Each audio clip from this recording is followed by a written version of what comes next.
jërë ngeen jëf mbokk internet yi yéen ñi ñuy topp ci seen bii di Buzz Sénégal Actu dal leen ak jàmm ki nga xamante ni moo di Moustapha Diop nekk ab journaliste nekk fi nga xamante ni moo di groupe Walfadjri mën nañ ne bokk sax sa ñi nga xamante ni ñoo koy jiite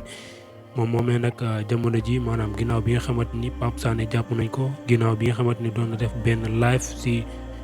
Walf TV googee noonu tey nag ne ñëw na ci yeneen point yoo xamante ni yu am solo la. rawat na nag ñi nga xamante ni ñoo nekk foofu sa groupe Walfadjri di journaliste yi animateurs yi li nga xamante ni moom la ñuy dundee foofu noonu sa groupe ba mu nekk dundin boo xamante ni nee na dundin bu méttee métti la waaye dundin boo xamante ni bu jéggi dayoo la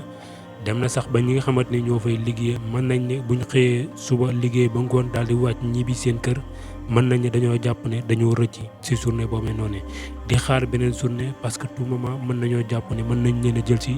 wala à tout moment mën na am loo xamante ni daal day dal seen kaw. ndax nag comme ni ko Sidy Lamine daan faral di waxee rek ñoom ñooñu nag bu ñu xasee ba xëy ci fi nga xamante ni moo di groupe Walfadjri boobee nañ jàpp ne chaque jour fu ñu toll fu ne mën nañ leen faa jël si